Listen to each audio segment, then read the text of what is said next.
우리 이 시간 앞에 성도님들에게 선포합시다. 하나님께서 하십니다. 선포하시겠습니다. 송강호 성도님이 안 보이시는데 알고 계십니까, 장로님? 지난 금요일에도 빠지셨는데 우리 함께 우리 성도님들을 서로 좀 돌아보기를 원합니다. 우리 앞뒤 성도님들 다시 한번 인사하죠. 사랑하고 축복합니다. 빈말 아닙니다.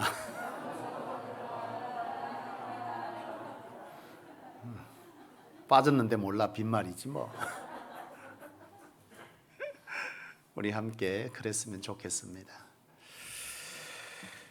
여러분, 오늘 함께 은혜 받을 말씀의 제목을 먼저 읽고 함께 말씀 나누기를 원합니다. 함께 읽어보겠습니다. 시작. 마태복음 28장 19절 이하에 보면 예수님께서 너희는 모든 족속으로 제자를 삼아 이렇게 말씀하신 말씀이 기록되어져 있어요. 여러분, 이 말씀의 준에 보면 우리에게 너희는 모든 족속으로 제자를 삼으라 했다는 이 말씀의 준에서 보면 우리는 누군가의 뭐가 되려는 말입니까? 제자였고 또 스승이어야 한다, 이것을 말씀하고 있습니다. 이 말은 오늘 저와 여러분들은 누군가의 스승이어야 하고 또 누군가의 제자의 삶을 살아가고 있다라고 하는 것이죠. 오늘은 스승의 주일입니다. 오늘 이 스승의 주일을 맞아서 누군가의 스승이자 누군가의 제자로서 좋은 스승, 좋은 제자란 어떤 사람이냐라고 하는 것에 관해서 함께 말씀으로 은혜를 나누기를 원합니다. 여러분, 우리가 살아가면서 좋은 스승과 좋은 제자를 만나는 것이 얼마나 중요하냐라고 하는 것을 우리는 알게 되죠. 여러분, 2살의 어린 나이에 여러분 보통 이제 유아들에게 고열은 굉장히 위험한 거잖아요. 아시잖아요. 자녀들을 키워본 분들은 아실 텐데 이 유아들에게 고열은 그냥 단순히 고열이 아니라 이 고열로 인해서 여러 병들이 오게 돼요. 2살의 어린 나이에 고열로 인해서 시력을 잃고 청력을 잃게 됨으로 통해서 자동적으로 눈이 안 보이고 귀가 안 들리면 말을 못하게 되잖아요. 여러분, 귀는 안 들려도 눈이 열려 있으면 말은 배울 수 있어요. 왜? 사람의 입모양을 통해서 말을 알아듣고 또 표현을 합니다, 수화로. 그런데 눈까지 멀어버리면 이거 진짜 눈, 귀가 다 막히면 입도 자동적으로 막히는 거죠. 여러분, 참 답 없을 것 같은데요. 이런 삼중고를 견디면서 하버드 대학교에 입학해서 인문학, 교육학, 철학 박사학위를 받은 사람이 있죠. 이 사람은 세계를 다니면서 정말 희망의 메시지를 굉장히 강력하게 전하는 사람으로 알려졌고, 이 사람이 쓴 책 가운데 보면 암흑 속에서 만난 사람이라는 이 책을 쓰게 되는데, 이 책 속에서 그가 이와 같은 사람이 될 수 있었던 것은 그의 스승 때문이다, 그렇게 말하면서 사람이 어떤 사람을 만났냐라고 하는 것이 얼마나 중요하냐에 대해서 말을 했어요. 이 사람이 누구냐면 여러분들이 알고 있는 헬렌 켈러이자 슬레반 선생입니다.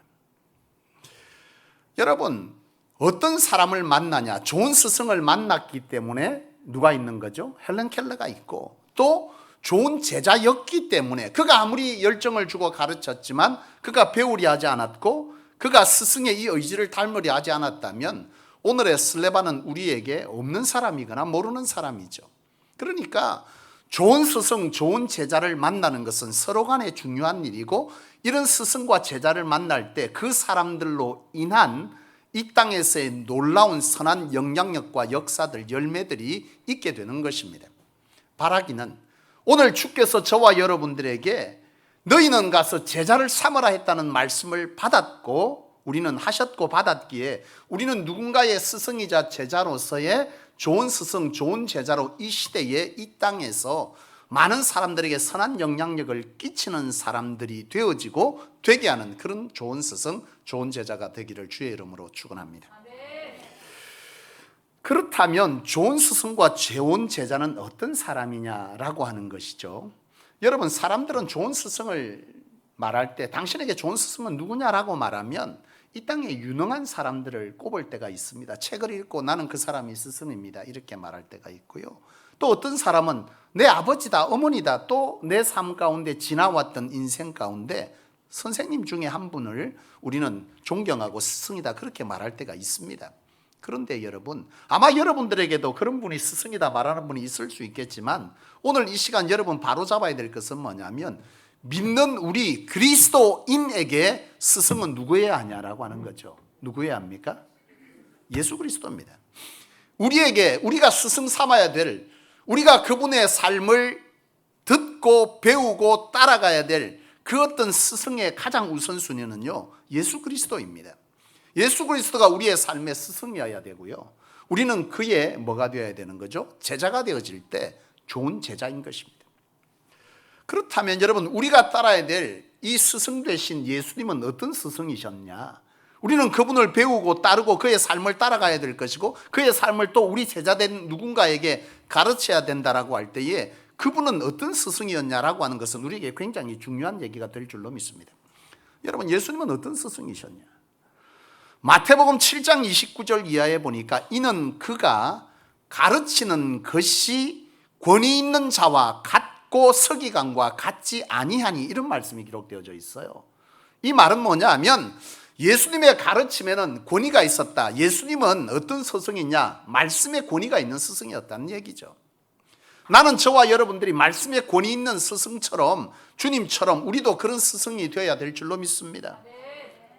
여러분, 서기관과 같지 아니하였다. 서기관들은 바로 말씀에 대한 그리고 지식적인 박식함이 있는 사람이 서기관들입니다. 그 당시에 이 서기관들이 사람들을 가르칠 때에 지식을 전달했지만 예수님은 지식을 전달한 것이 아니라 그들의 삶을 뭐한 거죠? 변화시킨 사람이었습니다. 예수님의 말씀은요, 사람을 치유했습니다.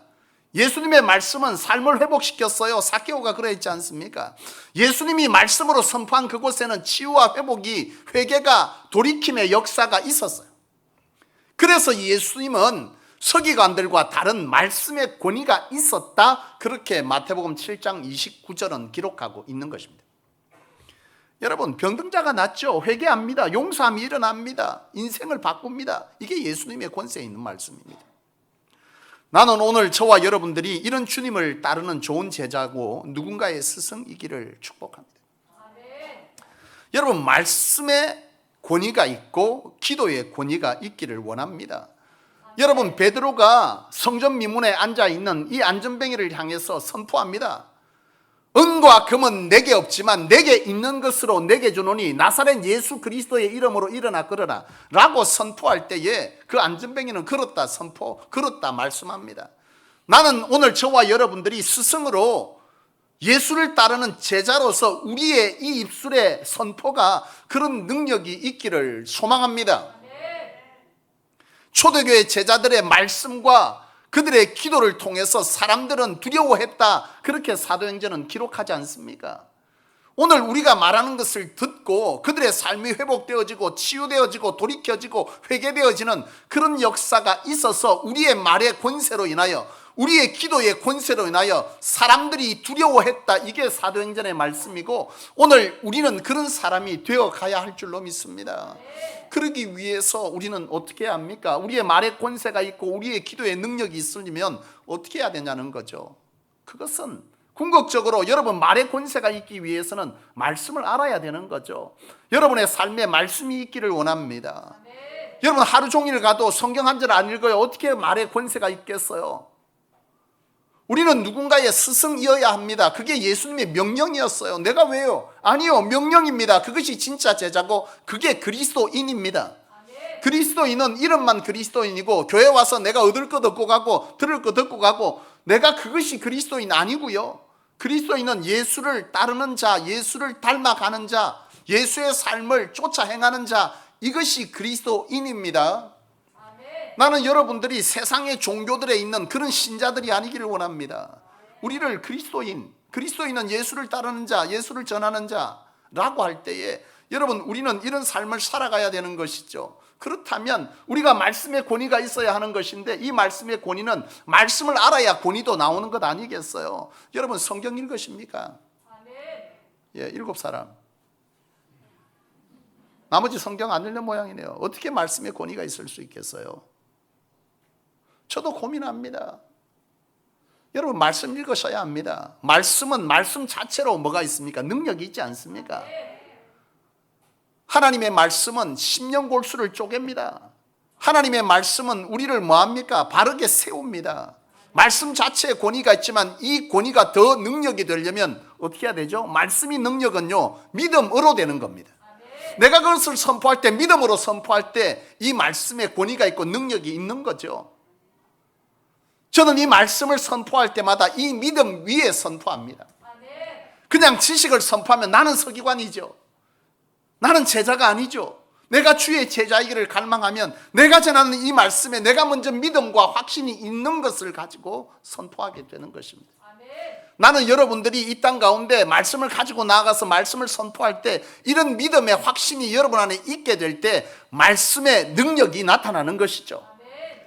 예수님의 제자들이 귀신 들린 한 아이를 고치지 못할 때에 이 제자들이 예수님의 고침을 보고 묻습니다. 주님, 왜 우리에게는 이런 역사가 없습니까? 주님 말씀하시죠. 뭐라고요? 기도 외에는 이런 이유가 없다. 우리의 기도가 능력이 나타나려면 우리가 기도하는 준비됨이, 주님과 만나는, 주님과 소통하는, 주님의 영을 우리 가운데 입히는 이런 여러분 우리 안에 기도의 시간들이 있어야 될 줄로 믿습니다.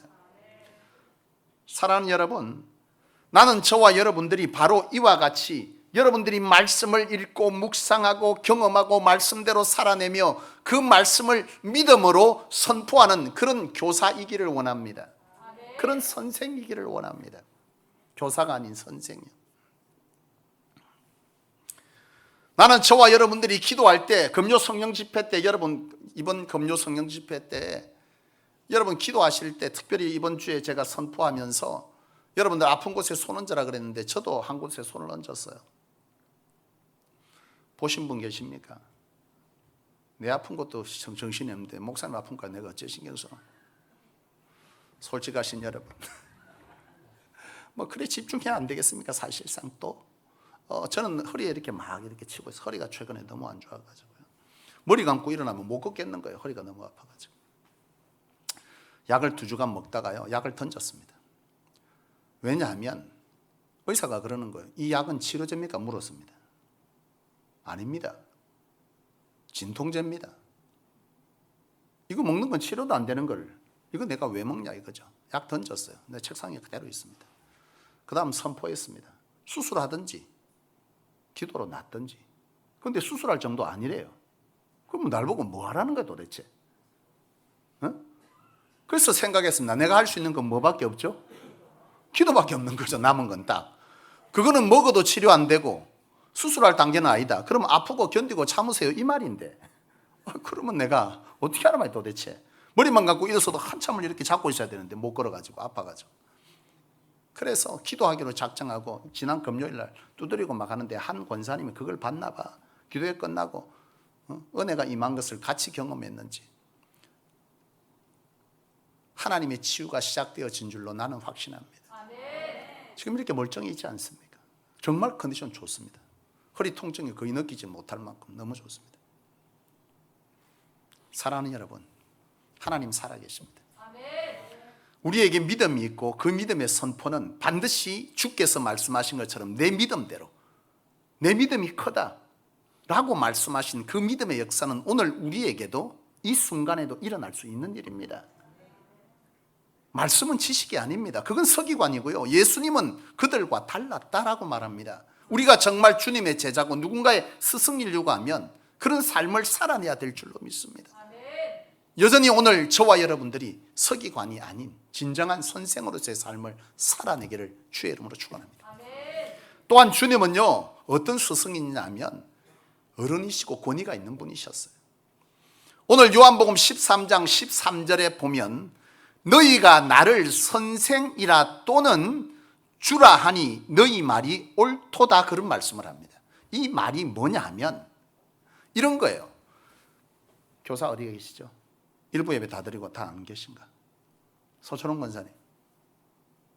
예, 서초롱 권사님 부장이네. 지금 11시 아동부 유치부 예배 드리고 이렇게. 이 교사야. 장도하 장로님, 교육위원장이신데 장도하 장로님에게 지금 교육부의 한 아이가 장로님은 정말 우리의 좋은 스승님이십니까? 라고 묻는다는 거예요. 그러하다. 여러분, 이게 쉬운 얘기입니까? 쉽지 않습니다. 제게 묻습니다.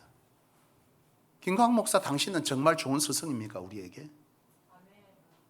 고맙습니다. 둘이 없습니다. 내가 정말 그러하다 이렇게 말할 수 있는 것은요, 대단한 권위죠. 주님 그렇게 말씀하시는 겁니다. 너희가 나를 스승이라고 말하는데 그러하다 라고 말하는 거죠. 이건 뭘 말하냐면 예수님이 공생의 3년 동안 제자들과 동거동락하면서 그의 가르침이 그의 삶이었다라고 하는 겁니다.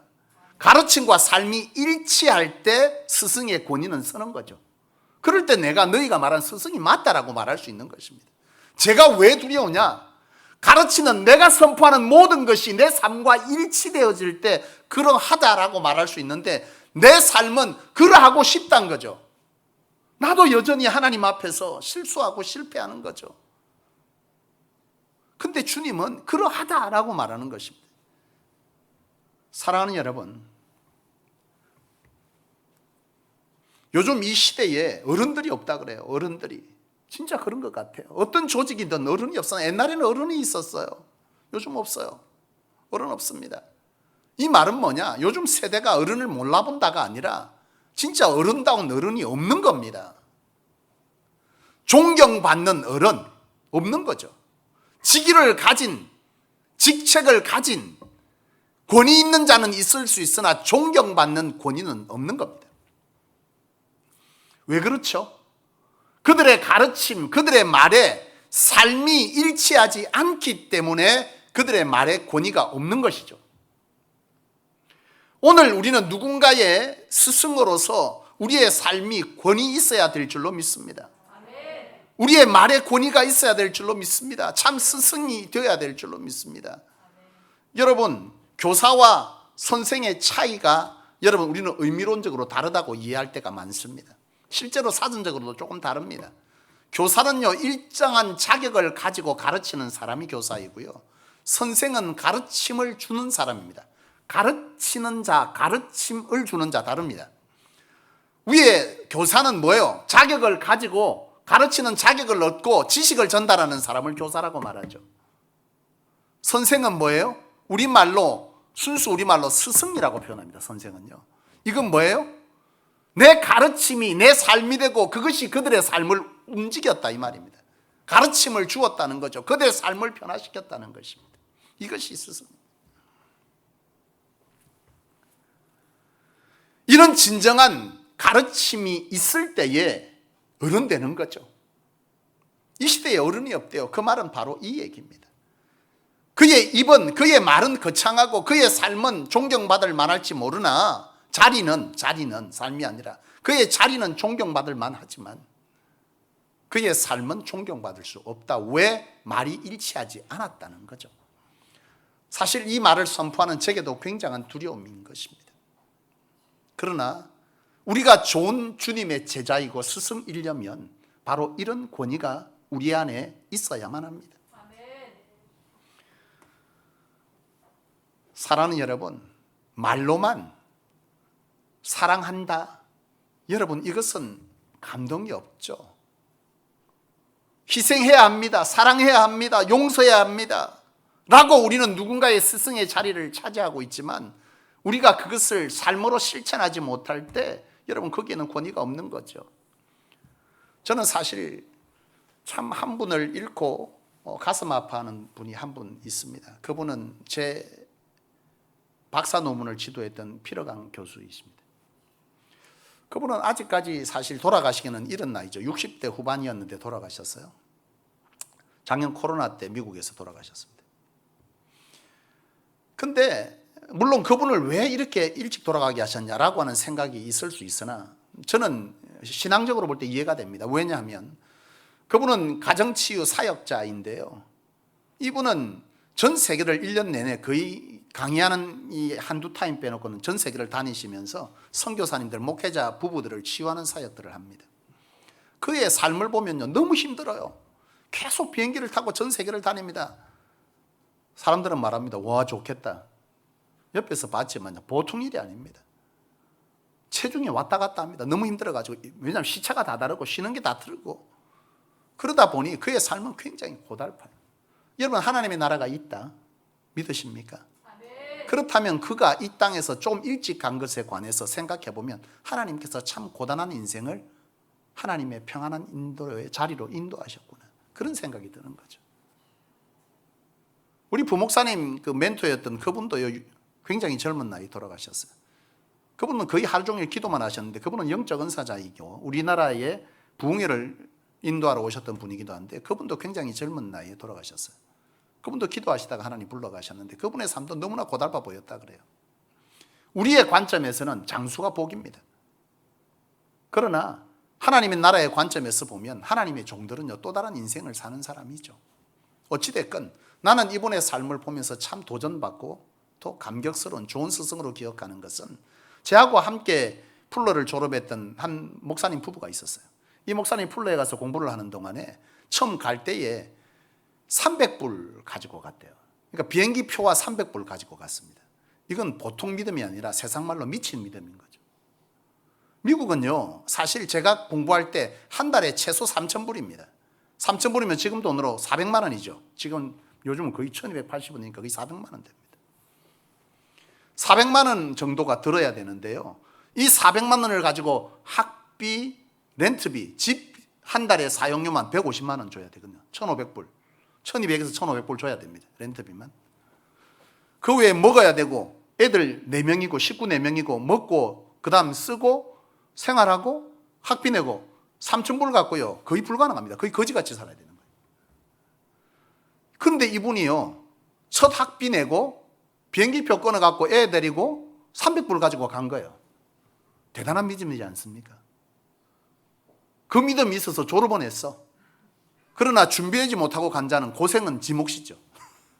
그하고 엄청나게 고생한 거예요. 하나님의 은혜로 하루하루를 살아가는데, 물어주는 은혜도 한두 번이지, 안 물어줄 때는 굶어야지 뭐. 그렇지 않습니까? 그래 간 거예요. 300불 갖고 가니 현실이 너무 어려운 거죠. 얼마나 어려웠냐. 제가 사실 목사 안수를 받고 나서 그때 성도님들이 한 분, 두 분 이렇게 축하하는 축의금이 있었는데요, 그게 정말 너무너무 많이 챙겨주셔가지고 제가 우리 사모하고 딸을 데리고 미국으로 들어갔다 올 만큼 경비가 됐어요. 그거를 가지고 이제 그 목사님 댁에 같이 들어간 거예요. 왜냐하면 미국에 살면서 한 번도 미국 여행을 못 했대요. 너무 어려워가지고. 그래서 저는 이걸 어디다 쓸까 생각하다가 거기에 가야 되겠다. 지금 생각해보면 그것이 동기가 되고 그것이 어떤 이유들이 되어서 제가 미국 들어갈 때 용기를 낼 수 있었던 것 같아요. 처음 들어간 땅을 내가 어떻게 들어가겠어, 미국 플레이 공부하러 갈 때. 공부하기 전의 일이거든요. 들어갔어요. 근데 한 번 저녁을 먹는데 그 얘기를 하는 거예요. 미국 플로에는 이 기숙사가 이렇게 가운데 풀장이 있고 가에 집들이 이렇게 뺑 둘러 있어요. 근데 여기에 외국인들이 대부분이니까 한국인 가정은 두세 가정 이렇게밖에 없습니다. 그러면 한국인들끼리 친할 수밖에 없어요. 외국인들하고는 잘 친하기 어렵고. 그러다 보니 친할 수밖에 없는데, 한 번은 옆에 사는 사모님이 집에 놀러 온 거예요. 근데 그 식탁에 바나나가 놓여져 있었던 거죠. 이 사모님이 묻습니다. 이 바나나 먹어도 되나? 어찌해야 됩니까? 어려운데 숨가놨어야지. 미처 숨기지 못한 탓에 그 사모님이 먹어도 되나 묻는 말에 먹으라 그런 거예요. 근데 그게 뭐냐? 그 다음날 아이의 아침밥이었던 것입니다. 그 다음날 아침 어떻게 해요? 하나님께서 만나와 메추라기를 주시겠지 라는 믿음으로 있을 수 있었으나 그 다음날은 굶은 거예요. 여러분 상상해 가십니까? 바나나 한 개가 그 다음날 아이 아침이었다. 우리는 배가 너무 나와서 바나나 하나로 아침을 기내를 때우지만 이분들은 그게 아니고 먹을 게 없어가지고 이 바나나로 아침 아이의 밥이라 나는데 불시에 찾아든 친구 사모님 때문에 이걸 내어주고 울었다는 거 아니에요. 여러분 그런 삶을 살고 있었던 것입니다. 문제는 뭐냐? 여러분, 우리가 믿음을 갖고 살지만, 신앙을 갖고 살지만 현실이 너무 어려우면 우리의 신앙도 뭐 하는 거예요? 요동을 치는 거죠. 이 목사님 부부도 너무 삶이 어려우니까, 너무 어렵고 찌들리니까 상백불로 간 인생 그렇게 될 수밖에 더 있겠어. 그러니 부부가 사흘이 멀다고 갈등이 생기는 거예요. 아니, 목사님 쳐다보고 먹을 걸 구해놨는데 어디 가서 구해놔? 언어도 잘 안 되고, 미국에 가긴 갔지만 어디 써주는 데도 없고, 갔는데 뭐 1,000불 이렇게 주는데 한 달 내도록 이래봐야 뭐 안 되는 거죠. 그러다 보니 자꾸 이제 부딪힘이 있고 싸움이 있고, 이렇게 되다 부부가 굉장히 갈등 속에 있다가 공부를 중단해야 될 위기가 와버린 거예요. 한국에 들어가야 될 판이라. 그런데 그때에 이 가정을 지속적으로 공부하고 공부를 마치게 해준 분이 누구냐면 바로 논문 지도 교수님, 피러간 교수님이셨어요. 이 부부를 보고 심각하게 이 문제들을 보면서 이 부부들을 부부 세미나에 참석시킨 겁니다. 우리가 생각할 때 부부 세미나, 성소교도 부부 세미나 한 2번 했지만서도 여러분 부부 세미나 할 때 공짜로 했잖아요. 미국에서는 그 공짜 아닙니다. 최소 300불에서 400불 줘야 합니다. 한국 돈으로 거의 40만 원을 지불해야 부부 세미나에 참석할 수 있습니다. 여러분 하고 있는 그 정도 수준입니다. 사실은 뭐 대단한 것 같지만 그렇지 않습니다. 근데 그것들을 통해서 이 부부가 회복된 것입니다. 그리고 나서 이 부부가 끝까지 공부를 마쳤고 한국에 들어오게 된 거죠. 저는 그 얘기를 들으면서 여러분, 사랑이라고 하는 것, 희생이라고 하는 것은 입으로 되는 것 아니지 않습니까? 희생이라고 하는 것을 우리가 생각할 때 우리는 내 거는 가만 놔놓고 몸 좀 써주는 거, 이걸 자꾸 희생으로 여러분 생각하지만 희생은 아니죠. 내 것을 도려내는 것이 희생인 거죠.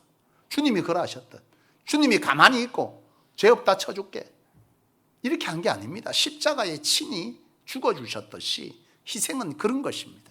사랑은 그런 것입니다. 내 것의 일부를 떼어내서 내가 어려움이 오는 것이고, 내 것을 나누어 줬기 때문에 내가 굶게 되는 것이고, 이것이 희생인 거죠. 여러분, 그가 아픈데 내가 아프지 않아. 그가 힘든데 내가 하나도 안 힘들어. 그가 웃는데 나는 슬퍼. 배가 아파 죽겠는 거야. 이게 과연 스승인가요?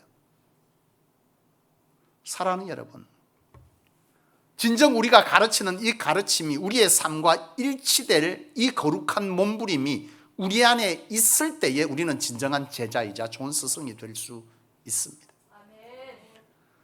저는 그런 삶을 따라 살기 위해서 정말 몸부림칩니다. 어쩔 때는 목사님들을 챙기기도 하고 성도들을 챙기기도 하고, 그럴 때 우리 성도님들이 내가 가진 은사 중에 은사요, 감사할 것 중에 감사, 또 때로는 곤란한 것 중에 하나는, 다들 제 얘기가 아닙니다. 여러분 재수없게 들릴 수 있겠지만 날 보고 있어 보인대요. 이것이 사람 잡을 때가 한두 번이 아닙니다. 나도 없어. 내가 뭐 알바할 거야. 밤에 어디 뭐 택시를 뛰겠어. 뭐 하겠어. 근데 자꾸 있어 보이는데, 그래서 나가 뭔가 내 것의 부분들을 포기해야 누군가에게 줄 수 있잖아요. 여러분들은 가끔 사모님이 잘 보니까 저 사람은 저 사람이고 내 주머니는 내 주머니입니다. 여러분, 나도 자존심 있지. 시도 때도 없이 장학금 달라 그러겠어요? 그럴 수 없지 않습니까? 근데 이렇게 띄어서 내 것을 준단 말이에요. 근데 그분들이 그래, 받으면서 너무나 당연한 듯이 받아도 괜찮을 것처럼 이렇게 생각할 때가 있습니다. 그러나 사실 그렇지 않죠. 어떨 때는 예산을 초과했어. 난감할 때가 있습니다. 그럴 때 또 하나님께서 이렇게 저렇게 또 채우시는 은혜가 분명히 있습니다. 또 없을 때는 옆에 또 한 사람이 있어 채우기도 합니다.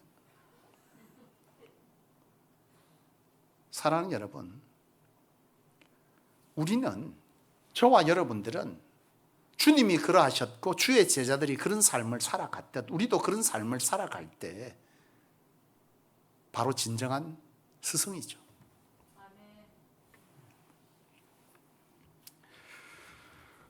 여러분, 존경은요 직분이나 직책으로 받는 것이 아닌 줄로 믿습니다. 우리가 뭐 하는 거요?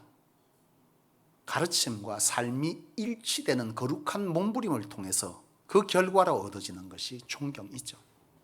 우리는 누군가의 스승이 되어야 하고 그런 스승의 삶을 살아가야 된다고 할 때 오늘 우리에게는 바로 이런 존경이 회복되어져야 될 줄로 믿습니다. 성소를 이 땅 가운데 교회다운 교회로 세우셨다. 왜요? 뭘 하란 말입니까 도대체?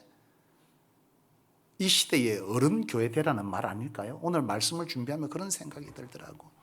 어른교회, 말에 힘이 있는 교회, 이 시대에 그 말이 울림이 있고 메시지가 되는 교회, 큰 교회이기 때문에 가능한 것은 아닙니다. 크고 작음의 문제가 아니라 정말 참 주님의 제자다운 제자들이 모인 교회는 이 시대에 울림을 주고 그들을 깨우치게 될 줄로 믿습니다. 바로 우리의 말이 힘이 있어 성소에서 말한 그 말이 성소교회 담임 목사가 성소교회 성도들이 여러분들의 속한 곳에서 이것은 이러합니다라고 말할 때 그 말에 힘이 실릴 수 있는 것은 우리가 가르치는 우리가 선포한 것이 우리의 삶과 일치하는 것을 그들이 보게 될 때에 우리의 말에 귀 기울이고 우리를 이 시대의 어른처럼 이 교회가 이 시대의 어른과 같은 자리를 차지하게 될 줄로 믿습니다. 사랑하는 여러분, 말씀을 마치려고 합니다. 여러분, 소크라테스라고 하는 사람을 시대의 성인으로 꼽습니다. 이 소크라테스는 많은 철학과 많은 지식과 학문을 말했지만 사실상 이 소크라테스에게는 플라톤이라고 하는 제자가 있었고 그 제자 때문에 오늘 우리는 소크라테스를 기억합니다.